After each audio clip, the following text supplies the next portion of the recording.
ఉన్న బంగారాన్ని విడిపించి ఆ రోజు ఆన్లైన్ రేటుకే మేము కొంటాం. Sharma gold company.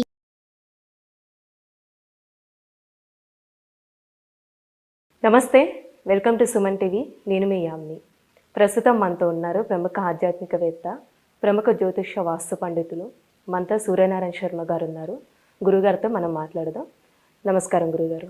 నమస్కారం అమ్మ, శుభం వ్యాధు. గురుగారు, ఈ నెలలో అసలు సింహరాశి వారికి ఏ విధంగా ఉంటుంది? వీరికి సంబంధించిన పరిహారం ఏంటండి? అమ్మ, సింహరాశి వారికి మార్చి 1వ తారీఖు నుండి 15వ తారీఖు వరకు ఎలా ఉంటుంది విషయానికి వచ్చినప్పుడు అంటే ఆర్థిక విషయానికి వచ్చినప్పుడు మన సింహరాశికి తృతీయ స్థానంలో మనకి ఏం కనబడుతుంది? తృతీయంలో కేతు కనిపిస్తున్నాడు. అంటే మనకు నెక్స్ట్ కేతు యొక్క ప్రభావం కనిపిస్తుంది. అలాగే మనం చూసుకుంటే సింహరాశి వారికి షష్ఠ స్థానంలో కుజుడు ప్లస్ శుక్రుడు యొక్క ప్రభావం కనిపిస్తుంది. సప్తమంలో రవి శని బుధులు ఉన్నారు. అష్టంలో చూసుకుంటే రాహు యొక్క ప్రభావం కనిపిస్తుంది. అలాగే భాగ్యస్థానంలో గురువు యొక్క అనుగ్రహం కనిపిస్తుంది అన్నమాట. ఈ గురువు అనుగ్రహం ఉంది కాబట్టి ఏదలాగున్నా సక్సెస్ అనేది అల్టిమేట్లీ చూపిస్తాడు. కానీ సెకండ్ హౌస్లో ఉన్న కేతు, కుటుంబ స్థానంలో ఉన్న కేతు కొంచెం యాక్టివేట్ అవుతాడు. ఇప్పుడు దాని మూలన అంటే కుటుంబ పరంగా, ధనపరంగా, వాక్ పరంగా, విద్యాపరంగా కొంచెం కన్ఫ్యూజన్ అవుతాయి అన్నమాట. వాళ్ళు చేసే పనుల్లోనే వాళ్ళే ఇబ్బంది పడిపోతుంటారు. సో ఆర్థిక విషయానికి వచ్చినప్పుడు ఉద్యోగరీత్యా కొత్త ప్రయత్నాలు ఏవైతే చేస్తున్నారో దాన్ని కొంచెం ఆచితూచి వ్యవహరించాలి. వెళ్ళాలా వద్దా మన విషయాన్ని కొంత వీలైనంత వరకు ఒక నిర్ణయం కరెక్ట్గా తీసుకోవడానికి గణపతి ఆరాధన చేస్తే మాత్రం సక్సెస్ఫుల్గా ముందుకెళ్ళడానికి అవకాశం ఉంటుంది. అలాగే వ్యాపారస్తులు కొత్త వ్యాపారం అనేది ఆరంభించకూడదు. ఈ యొక్క గురుబలం ఉంది అని చెప్పాం కదా అని వ్యాపారం కాదు, శుభమైన కార్యాలు చేయడానికి, శుభ ఫలితాలు పొందడానికి, మ్యారేజెస్ చేయడానికి, తర్వాత ఓపెనింగ్ సంస్కారాలు చేయడానికి, అలాగే మ్యారేజ్ ఎస్టాబ్లిష్మెంట్ చేయడానికి, వీటన్నిటికీ సక్సెస్ఫుల్గా కనబడుతుంది తప్ప కొత్త వ్యాపారం మాత్రం ఆరంభించకూడదు ఈ 15 రోజులు అన్నమాట. అంటే ఇప్పుడు రియల్ ఎస్టేట్ కానీ స్టాక్ మార్కెట్కి సంబంధించే విధంగా ఉంటుందండి. రియల్ ఎస్టేట్ వ్యవహారంకి వచ్చినప్పుడు చాలా పుంజుకుంటుంది. ఇప్పుడు ఈ 15 రోజుల్లో నేను కొంచెం టేక్ ఆఫ్ అవుతుంది బాగానే. ఇంకా స్టాక్ మార్కెట్ దగ్గర వచ్చినప్పుడు ఇన్ఫ్రాస్ట్రక్చర్స్ మీద, స్టీల్, సిమెంట్ మీద, గోల్డ్ అండ్ కాపర్ వాటి మీద ఇన్వెస్ట్మెంట్ ప్లాన్ చేసుకుంటే ఎంత బాగుంటుంది. అవి రెండు సక్సెస్ఫుల్ చూపిస్తుంది. ఇవి చేయడానికి కూడా ఒకసారి లక్కీ నెంబర్స్ కూడా చూస్తారు వీళ్ళు. దానికేమో 139 మంచి కాంబినేషన్ అనమాట. అందులో నెంబర్ 1 పాజిటివ్గా పనిచేయడానికి అవకాశం చెప్తాను. ఇప్పుడు విదేశాలు వెళ్ళాలనుకుంటున్నా కానీ ఉన్న వాళ్ళకి కూడా విదేశంలో అంటే ఏ విధంగా ఉంటుందండి వాళ్ళకి? విదేశాలు చదువుకోవడానికి వెళ్ళడం వేరు, అలా వెళ్ళే విద్యార్థులకు ఎటువంటి ఆటంకాలు కనిపించుతామో విదేశాల్లో ఉన్న వ్యాపారస్తులకి అనుకూలంగా కనిపిస్తున్నాయి.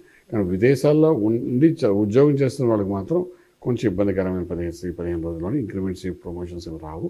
అలాగే విదేశాలు స్టాక్ మార్కెట్ దగ్గరికి మీదకి వచ్చినప్పుడు కూడా మంచి సక్సెస్ఫుల్గా తీసుకుంటారు. లక్కీ నెంబర్ మాత్రం నెంబర్ 1 పాజిటివ్గా కూడా తీసుకోవచ్చు. బాగుంది. ఇప్పుడు భార్యాభర్తల మధ్య సంబంధం అనేది ఏ విధంగా ఉంటుందండి? రిలేషన్షిప్ సప్తమ భావంలో రవి ప్లస్ శని ప్లస్ బుధుడు 3 గ్రహాల యొక్క ప్రభావం కనిపిస్తుంది. దీని ప్రభావం ఏంటంటే భార్యాభర్తల మధ్య చిరాకులు పరాకులు కొంచెం ఎక్కువ అవుతాయి. తగ్గే అవకాశం ఉంది. కానీ గురువు యొక్క దృష్టి ఉంది కాబట్టి విడిపోయేంత వరకు వెళ్ళదు. బట్ ఈ 15 రోజులు మాత్రం కొంచెం చిరాకుగానే వాళ్ళిద్దరి మధ్య ఉంటుండే కొంచెం ఎవరికి వాళ్ళు సర్దుకుని ముందుకు వెళ్ళడానికి ప్రయత్నించగలిగితే లైఫ్ అనేది బాగుంటుంది చెప్పడానికి అవకాశం. అంటే ఇప్పుడు కోర్టు సమస్యలు ఉన్న వాళ్ళకి ఏ విధంగా ఉంటుందండి? కోర్టు సమస్యలకు అనుకూలంగానే కనిపిస్తున్నాయి. మా గురుబలం ఉంది కాబట్టి అది ఇంటికి సంబంధించి కోర్టు సమస్య అయినా, వైవాహిక జీవనానికి సంబంధించి కోర్టు సమస్య అయినా ఏదైనా ఈ సింహరాశి వారికి అనుకూలంగా ఉంది కాబట్టి వాళ్ళకి అనుకూలంగానే జరుగుతాయి. ప్రతికూలంగా జరగడానికి అవకాశం అయితే ఎవరిది చెప్పచ్చు.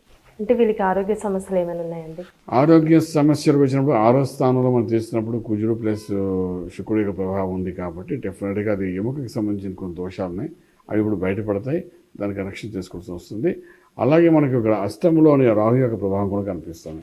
అష్టంలో రాహు అంటే అష్టకష్టాలు పెడతాడు వాడు. అంటే ఇక్కడ దుర్గా సప్తశతి పారాయణం చేసుకోవడం చాలా అవసరం పడుతుంది. దుర్గా అమ్మవారిని ఎక్కువగా పూజ చేయాల్సి వస్తుంది అనమాట. అలా చేసుకుంటే కొంచెం ఆరోగ్య విషయంలో ఎటువంటి ఇబ్బంది లేకుండా నార్మల్గా వెళ్ళిపోవచ్చు. ఇప్పుడు సినిమా పరిశ్రమ రాజకీయానికి సంబంధించి ఎలా ఉంటుందండి? రాజకీయం వరకు వస్తే మాత్రం డెఫినెట్గా వాళ్ళకి ఒక హైప్స్ బాగానే ఉంటాయి. సినిమా పరిశ్రమ వాళ్ళకి మాత్రం డబ్బు ఇన్వెస్ట్మెంట్ చేసిన వాళ్ళు మాత్రం దాన్ని మర్చిపోవాలి కొంతకాలం. అలాగే ఇండస్ట్రీలో కూడాను హీరోయిన్స్ కంటే హీరో డామినేటెడ్ క్యారెక్టర్స్ సినిమాలు వస్తాయి. దాని లాభదాయకంగా ఉండే అవకాశం ఉంది.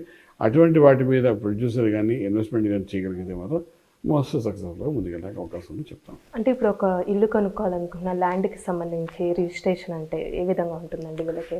ల్యాండ్కి సంబంధించిన సమస్యలు మనకు ఎక్కువగా కనిపించాము. గురుబలం ఉంది కాబట్టి రిజిస్ట్రేషన్కి వాటికి వెళ్ళచ్చు, ఇల్లు కొనుక్కోవడానికి కావాల్సిన ప్రయత్నాలు చేసుకోవచ్చు. కానీ కుటుంబ పరంగా అష్టంలో సప్తమంలో ఉన్న దోష ప్రభావం వలన అన్నిటికీ ఇంట్లో వాళ్ళు అనుకూలిస్తారని చెప్పడానికి అవకాశం లేదు.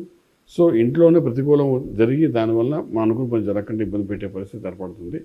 వాటిని ఛేదించి ముందుకు వెళ్ళాలి 15 రోజుల్లోని. అలా వెళ్ళగలిగితే మాత్రం డెఫినెట్గా అక్కడ ఉన్న ఆ ఇల్లు మీ సొంతం అవుతుంది చెప్పడానికి అవకాశం. అంటే ఈ రాశి వారికి ఎలాంటి పరిహారం చేస్తే మంచిదండి? పరిహారము అంటే ఇక్కడ ఈశ్వర ఆరాధన చేయడం చాలా అవసరం పడుతుంది. శనీశ్వరుడికి అభిషేకము లేదంటే శివలింగానికి పంచ సూక్తులతో అభిషేకం కానీ ఇలా చేసుకుని ఆ తీర్థానిగా తీసుకోవడం ప్రయత్నం చేయగలిగితే కొంత సమస్య పరిష్కార మార్గము రాజమార్గంలో రాజ్యం పొందవచ్చు. చాలా చక్కగా తెలియజేస్తారండి, ధన్యవాదాలు. శుభం వ్యాధి. చూసారు కదండి సింహరాశి వారికి ఏ విధంగా ఉంటుంది, అలానే ఈ రాశి వారికి ఎలాంటి పరిహారం చేస్తే మంచిది గురువుగారు మనకి తెలియజేశారు కదా. అలానే మీరు గురువుగారిని సంప్రదించాలి అనుకుంటే స్క్రీన్ మీద కనిపిస్తున్న నెంబర్కి కాల్ చేసి గురువుగారి అపాయింట్మెంట్ అనేది తీసుకోవచ్చు. ఇలాంటి మంచి వీడియోస్తో మళ్ళీ మీ ముందుంటాను. ధన్యవాదాలు.